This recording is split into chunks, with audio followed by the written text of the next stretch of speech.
Buenos días, hermanos. El día de hoy nos toca leer la palabra del Señor en Deuteronomios capítulo 1, por favor.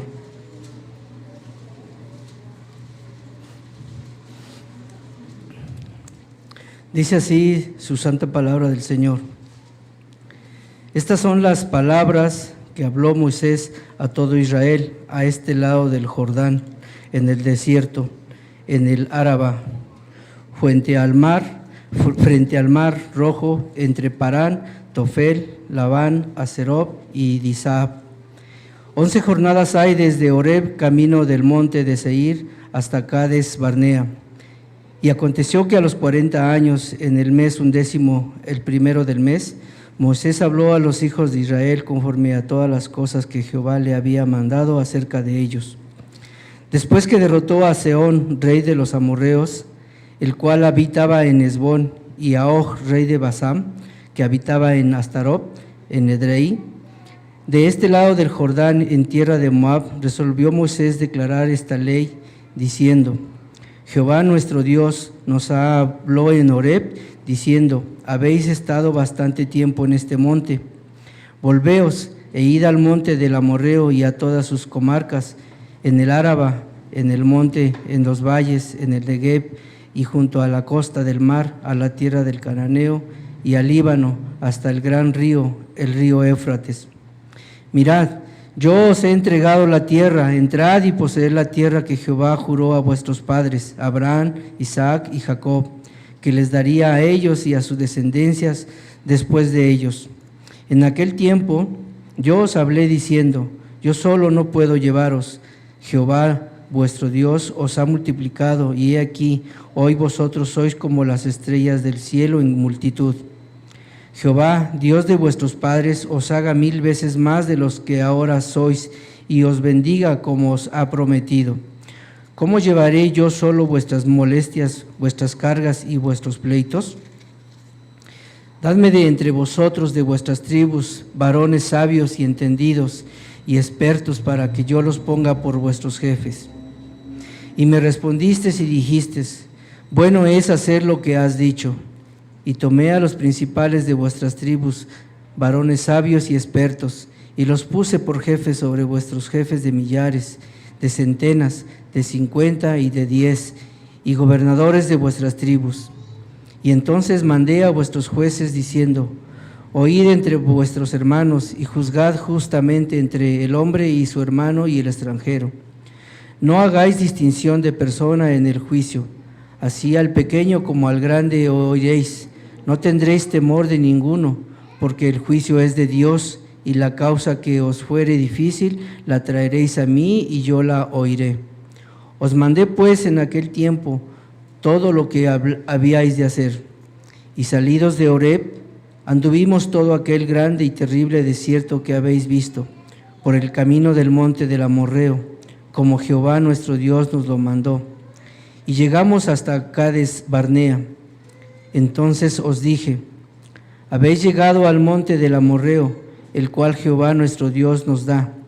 Mira, Jehová tu Dios te ha entregado la tierra, sube y toma posesión de ella, como Jehová el Dios de tus padres te ha dicho. No temas ni desmayes.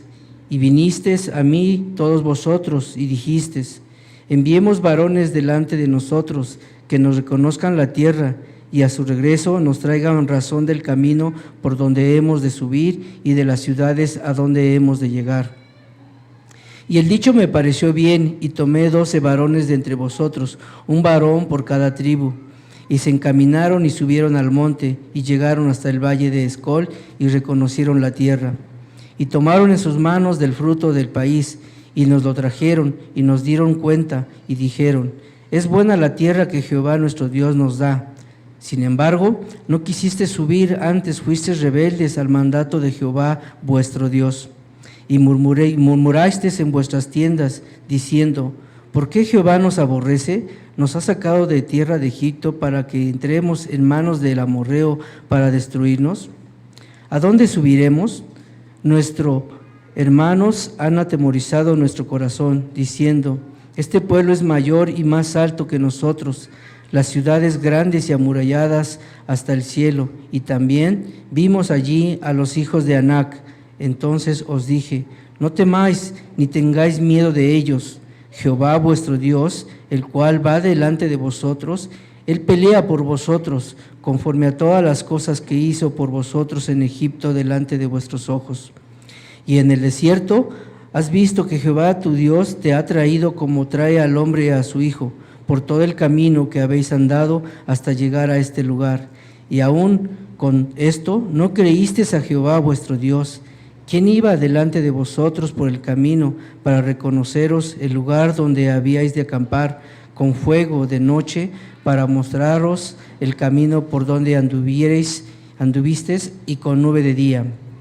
Y oyó Jehová la voz de vuestras palabras, y se enojó y juró, diciendo: no verá hombre alguno de estos, de esta mala generación, la buena tierra que juré que había de dar a vuestros padres, excepto Caleb, hijo de Jefone. Él la verá, y a él le daré la tierra que pisó, y a sus hijos, porque ha seguido fielmente a Jehová. También contra mí se airó Jehová por vosotros, y me dijo: tampoco tú entrarás allá. Josué, hijo de Num, el cual te sirve, él entrará allá. Anímale, porque él la hará heredar a Israel. Y vuestros niños, de los cuales dijisteis que servirán de botín, y vuestros hijos que no saben hoy lo bueno ni lo malo, ellos entrarán allá, y ellos la daré, y ellos la heredarán. Pero vosotros volveos e id al desierto, camino del mar Rojo. Entonces respondisteis y me dijisteis: hemos pecado contra Jehová, nosotros subiremos y pelearemos conforme a todo lo que Jehová nuestro Dios nos ha mandado. Y os armasteis cada uno con sus armas de guerra, y os preparasteis para subir al monte. Y Jehová me dijo: diles: no subáis ni peleéis, pues no estoy entre vosotros para que no seáis derrotados por vuestros enemigos. Y os hablé y no disteis oído, antes fuisteis rebeldes al mandato de Jehová, y persistiendo con altivez subisteis al monte. Pero salió a vuestro encuentro el amorreo que habitaba en aquel monte, y os persiguieron como hacen las avispas, y os derrotaron en Seir hasta Horma. Y volvisteis y honrasteis delante de Jehová, pero Jehová no escuchó vuestra voz, ni os prestó oído. Y anduvisteis en Cades por muchos días, los días que habéis estado allí. Amén.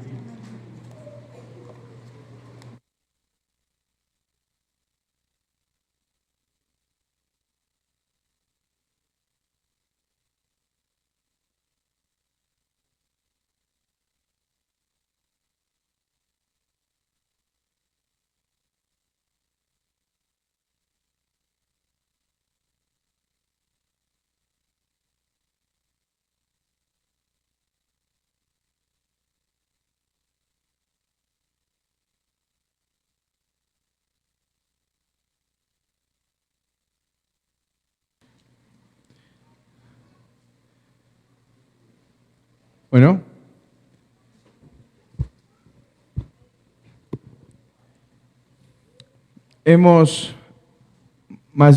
han terminado el libro de Números la semana pasada, y a partir de hoy vamos a comenzar con el libro de Deuteronomio. Es bueno y es saludable para la iglesia tener el conocimiento de estos 5 libros llamados como una sola unidad, el Pentateuco, los 5 libros de Moisés. Hermanos, quisiera refrescar nuestras memorias brevemente de cuál es el propósito de las breves meditaciones. Litúrgicamente hablando, o sea, el propósito de las meditaciones dentro del día del Señor tienen el propósito de alentar nuestros corazones, consolarlo e incluso calentarle un poquito el corazón, ¿sí? Estamos adorando a Dios, nuestra adoración debe ser ferviente, nuestra adoración debe ser agradecida, y litúrgicamente hablando nuestras meditaciones funcionan como ese medio por el cual somos refrescados con la gracia de Dios y sus grandes obras.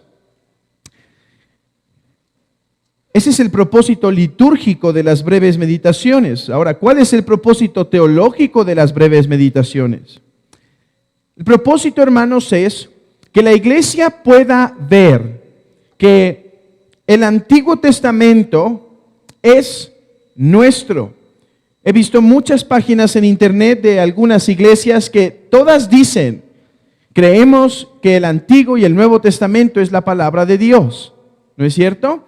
No obstante, en la práctica, el Antiguo Testamento llega a ser citado muy pocas veces. Esas pocas veces solo es con las historias más famosas, Adán y Eva, Noé, la historia de José, David, Sansón y demás. No obstante, hermanos,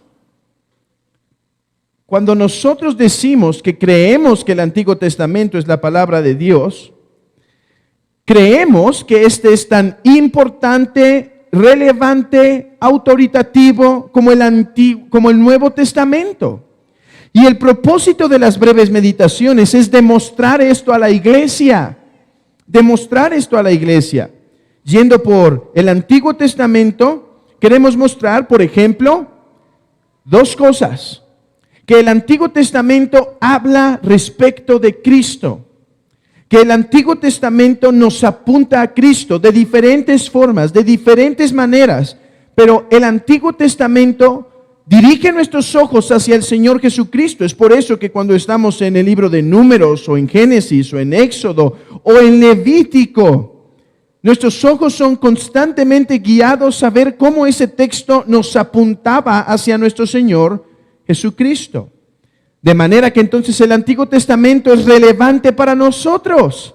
Hermanos, ¿qué tan relevante es el Antiguo Testamento para nosotros a la luz de que éste revela a Cristo? Bueno, Jesús iba, después de haber resucitado, caminando con dos hombres, los del camino a Emaús. Y dice que estos no entendían lo que había pasado con el Señor Jesucristo. Y entonces dice en Lucas 24 que entonces, comenzando desde Moisés y siguiendo la cruz, fue sepultado por 3 días y resucitó. Eso es lo que pasaría con el Mesías. Bueno, déjenme demostrarles que eso que pasó con él es lo que ya se decía de él.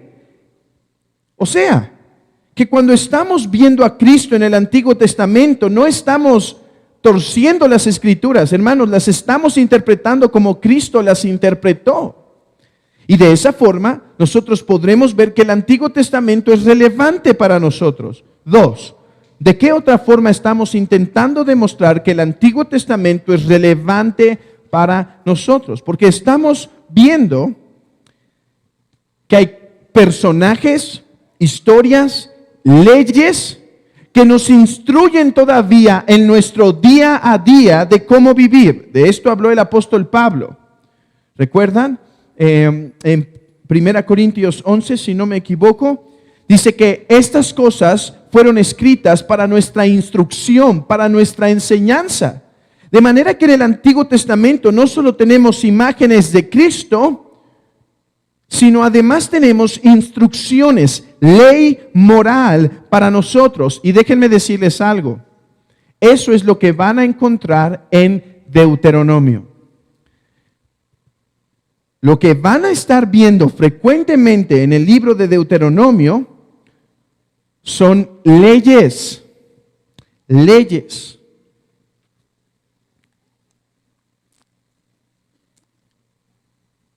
Déjenme introducirlos así al libro de Deuteronomio. Dejen que Deuteronomio capítulo 1 sea una introducción de lo que van a encontrar en el libro de Deuteronomio más adelante. Y déjenme comenzar mi primer y breve punto, porque son breves meditaciones, así que los puntos son breves. Déjenme comenzar explicándoles que Deuteronomio es un libro pastoral. Es un libro pastoral. ¿Cuál es el contexto de Deuteronomio? Déjenme usar un evento que ocurrió en el 1662, en la era del puritanismo, donde una emperadora, una reina, que los puritanos pensaban que ella iba a salvarlos. Si no me equivoco, traigo dos nombres en mi mente ahora mismo, pero si no me equivoco se llamaba Elizabeth, esta reina. Todos pensaban que ella se inclinaba al puritanismo, y sí en un sentido, pero cuando llega al poder, los puritanos se encuentran con una sorpresa, que ella dice, ok, sí quiero reformar, pero vámonos muy lento. De hecho, yo no quiero que se quite esto, yo no quiero que se quite esto otro, yo no quiero que se cambie esto. Y esto produjo un gran conflicto entre el puritanismo y Elizabeth. Bueno, algo ocurrió en el 1662. Elizabeth promulgó un edicto. Y ese edicto decía que aquellos ministros del Evangelio que no se sometieran a todos los reglamentos que Elizabeth quería en la iglesia anglicana, entonces iban a ser expulsados de sus congregaciones. Bueno, en 1662, el edicto se cumplió. Algunos puritanos dijeron, no nos están pidiendo ninguna cosa difícil. No nos está pidiendo algo que afecte al evangelio. Nos está pidiendo que usemos cierta vestimenta, nos está pidiendo que usemos ciertos libros en la adoración, que usemos cierto material. Y algunos cedieron, pero otros muchos no cedieron. Fueron, de ahí viene el nombre, puritanos, muy puros. Querían ir más allá, no querían quedarse en el estándar, querían purificar. De hecho, hoy nosotros usamos el nombre puritanos como algo agradable, pero en ese tiempo era un apodo despectivo, ¿sí? Los puritanos. Bueno, ¿qué ocurrió? Que fueron expulsados de sus iglesias.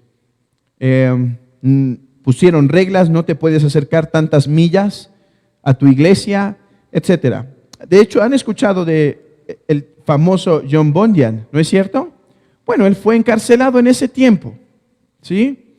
¿Recuerdan que escribe El progreso del peregrino en una cárcel? Fue durante ese tiempo.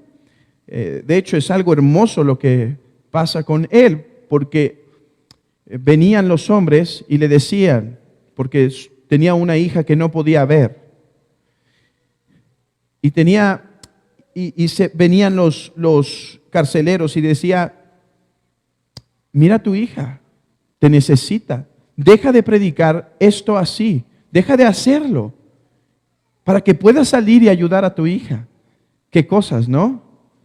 Y él dijo, y su esposa decía, quedaron en gran miseria, y él dijo, no lo voy a hacer.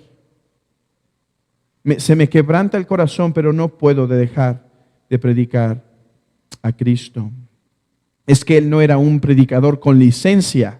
Con licencia, necesitabas una licencia para poder predicar, y él no lo hacía y predicaba y lo metían a la cárcel. Pero bueno, regresando al punto, esos pastores prepararon un sermón porque les dijeron, esta es la fecha, tu último día en tu iglesia. Y hay un compendio de sermones que se llama los sermones del día de la expulsión. Hermanos, una cosa es escuchar al predicador en su iglesia la primera vez que predica. Muchos errores, pero mucho celo, ¿sí? Muchas expectativas. Un visionario, cuando el pastor se pone por primera vez en el púlpito, hay una visión, es visionario, está viendo a futuro, está imaginando grandes cosas. Y digamos que los sermones, aunque quizá no son lo mejor de ese pastor, vemos ahí un caballo brioso. Oh, hermanos, es bonito leer esos sermones, los sermones el primer sermón del predicador, pero leer los sermones de tu última predicación en un púlpito es otra cosa. Leer los sermones de estos pastores, en donde se están despidiendo de su congregación y diciendo, no sé si los voy a volver a ver. No sé si van a poder estar, no sé si los voy a poder mirar en un tiempo. Voy a salir, quizá muero quizás se pone la ley más dura y yo voy a morir. A partir de mañana no voy a ser permitido aquí. Me van a perseguir, yo los pongo en riesgo, me tengo que ir. Oh, hermanos, qué sermones. ¿Cómo eran esos pastores en ese sermón? Oh, hermanos, a veces piensan los hermanos que los que menos ven defectos en la iglesia son los pastores, ¿sí? Y una vez se acerca un hermano y dice, hermano, tengo algún comentario sobre 2 cositas que creo la iglesia puede cambiar. ¿Tú crees que puede haber? Es muy tierno el hermano, ¿sí? Muy cuidadoso. Puede haber 2 cositas pequeñitas, pero ahí están y me gustaría decírtelas. ¿Tú crees que hay 2 cositas, hermano, para decírtelas? ¿Y qué diría un pastor que realmente conoce a su congregación? No, hermano, no creo que hay 2 cositas. Creo que hay 200 cositas que cambiar. Bueno, imagínense a un pastor conociendo la debilidad de su grey y no los va a volver a ver. Y entonces empieza a predicar y dice, hermanos, yo sé que ustedes son débiles aquí. Hermanos, cuiden esto, y abre la palabra y empieza. Y después, pero hermanos, hay esta necesidad de amor entre ustedes. Y hermanos, tienen que cuidarse en este aspecto. No estarse juzgando unos a otros. Y hermanos, tienen que crecer en su celo y entregarse al Señor. Hermanos, algo así es Deuteronomio. Deuteronomio es el sermón de despedida. De hecho, en la literatura se dice que Deuteronomio es un libro hortatorio. ¿Qué quiere decir? Que es un libro a manera de predicación. Eso es lo que es Deuteronomio. Aquí está el pastor Moisés, que ha caminado con este pueblo por 40 años. Lo ha guiado, se ha enojado con él, le ha dado gratificación en el corazón, aunque muchas tristezas y muchos pesares. Y entonces, Moisés el pastor, fuera del Jordán, empieza a predicar. Eso es Deuteronomio. Deuteronomio no puede predicarse con tranquilidad. Deuteronomio es un libro que predica por sí mismo. Aquí está el pastor Moisés, que conoce a su pueblo, que sabe sus debilidades, y entonces empieza a recordarles. ¿Y saben cuál va a ser un mandamiento que va a repetir y repetir y repetir? Cerca de 6 capítulos, si no me falla mi memoria. 6 capítulos van a estar meditando en el primer mandamiento. ¿Cuál es el primer mandamiento? No tendrás dioses ajenos delante de mí. Bueno, Moisés va a tomar 6 capítulos para empezar a hablar. Sé que esta es vuestra debilidad. Sé que esto es algo en lo que fallan. No se aparten del único Dios verdadero, porque yo sé que después de mi partida van a entrar a ese lugar y se van a desviar. Y aquí está el corazón de un pastor, derrochándose, llamando a su pueblo, de manera que Deuteronomio, hermanos, Deuteronomio no se escucha pasivo sin respuesta. Se escucha atentos para escuchar la voz del pastor. Y en última instancia, no del pastor Moisés, sino de Jehová, vuestro pastor. Porque, hermanos, es Jehová vuestro pastor, que a través del libro de Deuteronomio va a hablarles de una forma hortatoria, de la forma de predicación, para llamarlos. Alguien me preguntó esta semana, ¿cuál es la diferencia entre la enseñanza y la predicación? Bueno, respondan en sus mentes. ¿Cuál es la diferencia entre la enseñanza y la predicación? Muchos podrían decir el estilo, ¿no? La enseñanza es más tranquila y el sermón es con más pasión.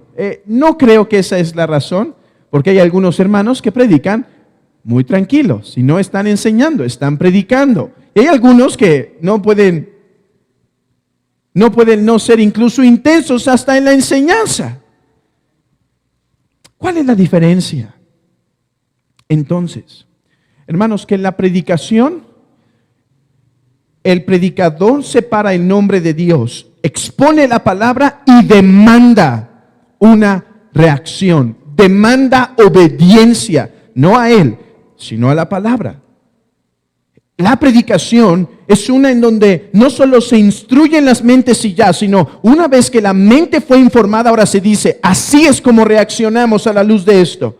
Se predica el evangelio, se llama a todos los hombres a que crean y se arrepientan y se demanda esa obediencia de la misma forma. Es lo que van a encontrar en Deuteronomio, hermanos. Recuerden en todo este proceso que van a pasar en Deuteronomio. Dios me está predicando por medio del libro de Deuteronomio para que yo responda. El predicador que solo informa la mente, pero no demanda obediencia, no está predicando. Puede ser que está enseñando, puede ser que muy bien, pero es requerido poner algo en las manos de la iglesia para que responda. Eso es Deuteronomio. Un sermón para la iglesia. ¿Y de qué trata? ¿De qué trata el libro de Deuteronomio? Bueno, ya les he anticipado. Aquí está el corazón cargado del pastor Moisés, llamando a la iglesia a obedecer. ¿Qué? Y aquí tengo que ser breve, porque esto nos puede llevar otros 20 minutos. ¿Qué nos va a mandar obedecer Moisés? La ley de Dios. ¿Saben que Deuteronomio, de hecho, en mi opinión, tiene esta estructura? La estructura de los 10 mandamientos. Por 6 capítulos es el primer mandamiento, otros 2 capítulos el segundo mandamiento, otros 3 capítulos el tercer mandamiento. Y lo que va a hacer Moisés es predicar cada mandamiento en su profundidad. ¿Qué tiene que decirnos esto a nosotros? Hermanos,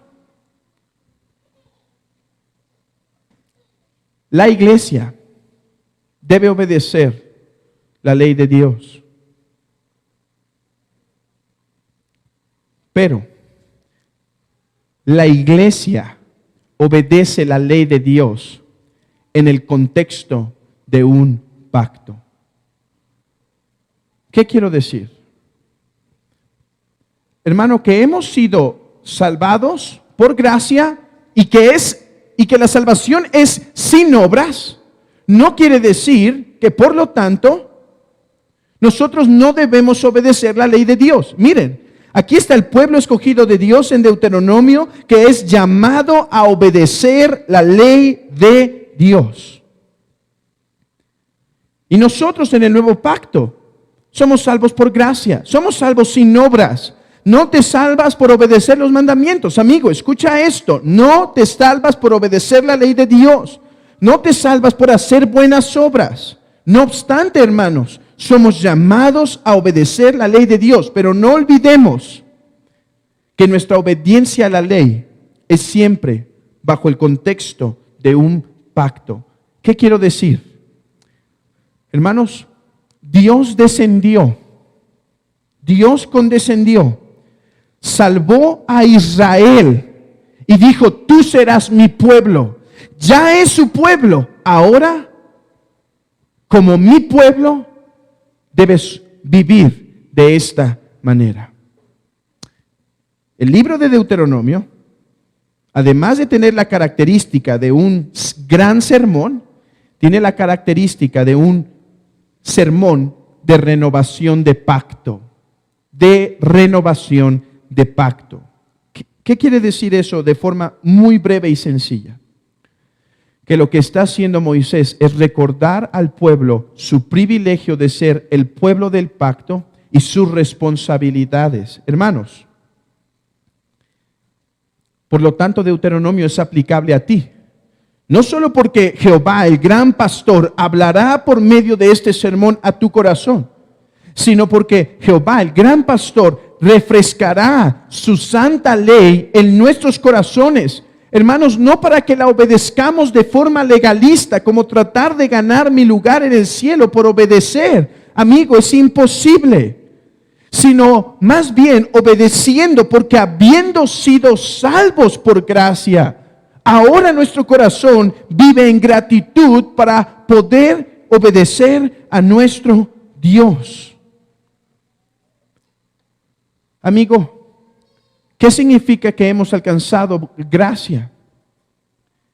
Que nosotros, como tú que estás sentado, que nos visitas el día de hoy, tú y yo hemos pecado y merecemos el justo juicio de Dios.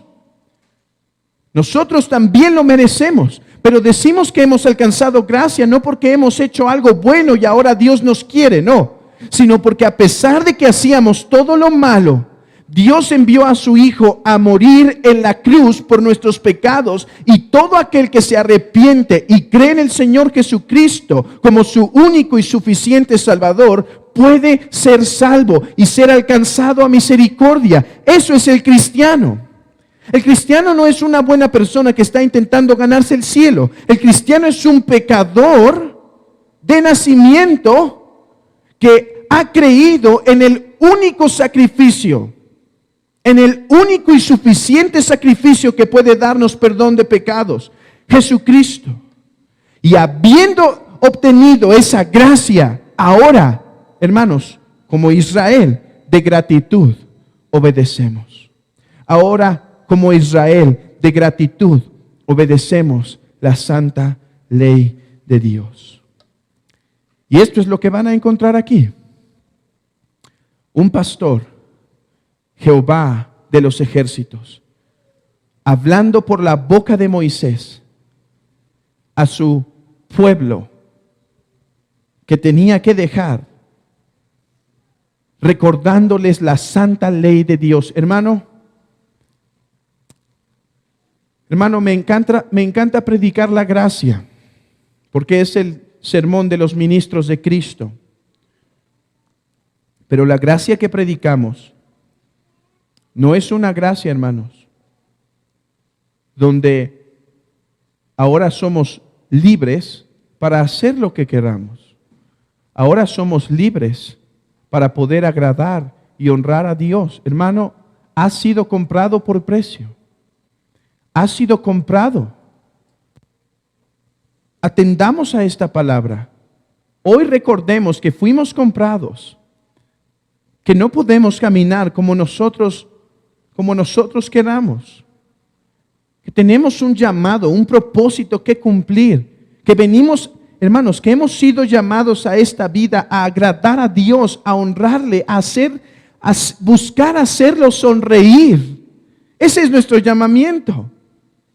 Guardando su ley en nuestro corazón, guardando su ley en nuestra familia, guardando su ley en nuestro trabajo, sirviendo a su iglesia en la forma que nos es posible. Pero hemos sido llamados a obedecer a nuestro Señor. Que Dios obre, hermanos, en nuestros corazones para que esta actitud sea implantada para lo que vamos a escuchar de Deuteronomio de ahora en adelante. Diciendo, habla que tu siervo oye. Habla que aquí está aquel que fue comprado, que te quiere honrar. Hermanos, ¿cuántas veces olvidamos que hemos sido comprados y que no venimos a agradarnos a nosotros, a este mundo, sino a agradar a aquel que nos compró?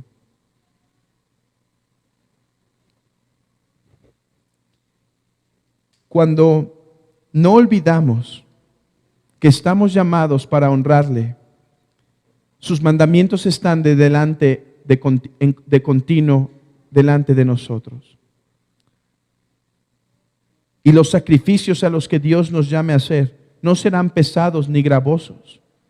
Pero en cuanto olvidamos que hemos sido comprados, cuán pesado se hace esto. Hermano, hoy recuerda que fuiste comprado por precio y que vienes a agradar a aquel que te ha llamado. Que Dios obre en nuestros corazones por esta palabra para renovar en nuestro corazón este sentir de pacto que Él envió a su Hijo y que ahora nosotros por su Espíritu regresamos a Él en obediencia.